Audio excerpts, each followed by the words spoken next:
And congratulations, you've been elected Thank you. to the European Parliament several years after stepping down as an elected member 9 of the years. Parliament. How do you feel? You must be quite pleased. I'm very pleased to have been elected, not for myself, but because this is for the Brexit Party. And we've only been around 6 weeks, and yet tonight we've topped the polls decisively. Now, there was only one reason ever for voting for the Brexit Party, and that was to get a Brexit. You might have had numerous reasons for voting Green or voting Lib Dem or Labour or Conservative. One reason only for voting for the Brexit Party, to get Brexit. And tonight the nation has sent another message to Westminster, which says very clearly, we want to leave. We told you that in 2016. We're telling you again. And what's your message to Westminster? My message to Westminster is, get us Brexit by October the 31st, or face what we have done tonight at a general election. Well, the Prime Minister says she's offered up a form of Brexit and people have just simply voted it down. Indeed, but what she's offered up hasn't been a Brexit in any recognisable form. Whoever is the next Prime Minister has got to give us a firm, clear, undisputed Brexit. That is the mission of that Prime Minister. And any Prime Minister who doesn't deliver that is going to kill off the Conservative Party. The Brexit Party has triumphed here in this region and throughout the country, but also we're seeing this massive rise amongst some of the Remain and anti-Brexit parties. The Green Party, the Lib Dems, whose slogan is bollocks to Brexit, they triumphed as well. You're talking as if there's no reason to vote for the Greens or the Lib Dems other than Remain. If you're worried about climate change, if you're worried about plastic in the oceans, if you love trees, you're going to be voting for the Greens. The Lib Dems, who've been around a very long time, don't forget, as opposed to our little 6 weeks, very long time indeed, have multiple policies that might attract people, particularly local policies. Nothing whatever. There is no way you can say this was only about Remain. That is quite impossible to do.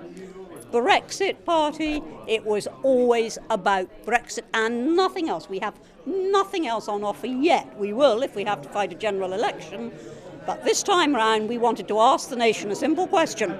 Will you please tell them again? And the nation said yes. But in this particular election, the Lib Dems slogan has literally been bollocks to Brexit. So you're saying that Lib Dem voters are voting for things other than... Yes, I am. I'm saying that Lib Dem voters may be voting for Remain. Quite possibly, but that they're also voting, A, out of loyalty, because they've been Lib Dems for ages, B, because other policies of the Lib Dems appeal to them, local policies particularly. Lib Dems campaign locally very effectively, and that there are many, many reasons why they might have voted Lib Dem, just as there are why they might have voted Labour or might have voted Conservative, because there is a whole range of policies there. Okay. We said one thing. Do you want to leave? Is it quite sad to see the state of your former party, the party that you were so intertwined with for so many years? It is a miserable business watching today's Conservative Party. It is miserable. But I can't look at that. What I've got to look at, that's their problem. They've got to get that sorted out. What I've got to look at is delivering Brexit, delivering the will of the British people. Now, that is now this party's mission. That is what we're going to accomplish, and I cannot waste time worrying about what the other parties are doing. Is it the end of two-party politics? It could be. I'm not yet ready to say this is definitely the end, but if they don't deliver Brexit, then I do genuinely believe it's the end. Are you really fearful that Brexit just simply isn't going to happen? And how would you feel if it didn't? I'm not fearful so much now that Brexit won't happen as I would have been a couple of months ago. Particularly most recently when Mrs May was offering every last concession to Labour, have a customs union, have this, have that, have everything, have a second referendum, anything you like. And she was offering all this and I thought, it may not happen. But it failed. That abject surrender failed.